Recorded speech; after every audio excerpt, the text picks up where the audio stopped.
it all came to me when I was in Zimbabwe. I was seeing all of this come together, and I was like, crap, we are actually going down this train track. We're on the tracks, and it's just a matter of time before we get there. It's about how quickly we get there.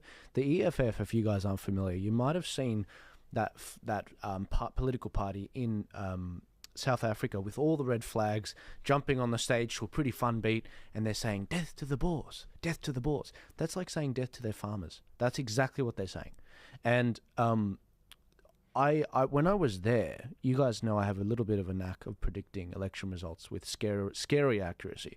When I was there in December, January, I actually did predict the election result they had a month or so ago in South Africa. I said it's going to be Mandela's party in coalition with this EFF party. That's exactly what happened. This EFF party are like the Greens party, except they are radical, not on climate change, on the color of your skin, the thing you can't change. It's just like, unless you're Michael Jackson, it's like, it's shocking. It's absolutely shocking. And when I see this particular thing going down, you know, we talk about protesting over a 5% Aboriginal representation in organisations, or even a 50-50 men-women split. Over there, on boards, there is a whole industry in South Africa where at least 50% of the board has to be black. At least 50%. 50%. Like we're getting upset about 5% here. That is where it's going. And we will lose this. We will lose this if we don't actually put our foot down and do the right thing. Thank you. You articulated that a lot better than I did. That's what I was trying to say. Look, I appreciate there's a lot of trauma involved. Well, and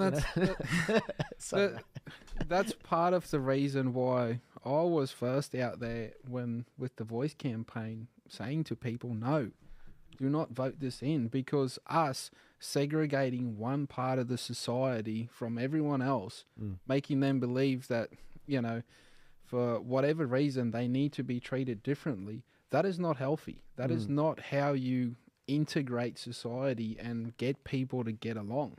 That's actually doing the opposite. Absolutely. And I think it's you know, one of the best parts of Australian society, and what Australia actually is, that really exists nowhere else in the world, is it's a classless society.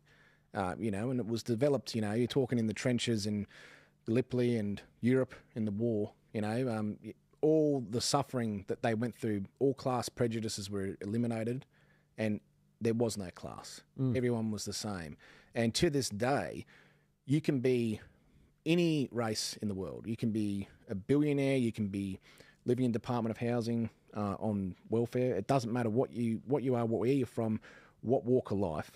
You can sit down together at a pub in this country and drink beer together, and there's no prejudice towards one another. There's nowhere else in the world you can actually go and realistically do that. I've been all over the world, and this is one of the only places where we truly have a classless society, and it is one of the reasons why we are a success, why we punch above our weight in nearly everything we do. We excel as Australians, and that is the reason why. Classless society. What Anthony Albanese tried to do with The Voice was create a class-based society. Bill Shorten lost in 2019 because he tried to play class politics. And that is exactly why Albanese is going to lose the next election. It's because he tried to do the same thing. And this is what the Labor Party do whenever they get in, because they've been so heavily influenced by the Greens, and the Green element of their party is to push this concept of class warfare, class-based politics, us versus them. And it's an absolute disgrace, and it's never going to work in Australia. And the reason it's never going to work is because you can be the poorest child in this country, born into poverty, and you can work your way up to being the leader of this country and run the entire nation. The door is open for you if you work hard. So this is why it's so different. But if you look at, there's a theory of the new generation, like the Greens being Marxists, they're doing exactly that, attacking the housing policy, pushing, you can't afford house, vote Greens, you know. But what they don't understand is all these minority groups and people they prop up to help them get over the line. As soon as if they were in power, those people are culled, they're gone. And we see that time and time again with communism. Like when the Bolsheviks took over, Lenin used to have nude marches. He used to march with nudists down the street. As soon as he takes power, outlaws it, and anyone in the nudist groups gone straight away. So he also pushed the LGBTQ. He pushed them to help him. As soon as he's in, bans it. Bans and persecutes LGBTQ people. And that's the kind of thing people forget. That's what these radical people do. They're using you as a vessel to get themselves over the line into power and use any avenue or way that they can to do so, and they look for the downtrodden group. But as I said, with the being able to work your way through, work your way up in society now, they can't do what they did in Russia, appeal to the working class poor, They can't do that. So now it's like Leninism. So now they've gone to Leninism 2.0, also known as biological Leninism. They look for the most downtrodden people in our society and they try and elevate them, prop them up to use them. But it's never going to work. And this is what they don't understand, because when you went to the farm and there's a big bloke who's lifted big, heavy things on the farm his whole life, and you, hey, mate, would you like to have a bit more power? All you do is come with us and people, we tell you to go shoot and that, we'll give you some power. He goes, yeah, sure, sweet. And he's actually capable. But then you look at the biological Leninism stuff, those people are not going to be capable of running gulags and taking over the country. So really this is destined to fail.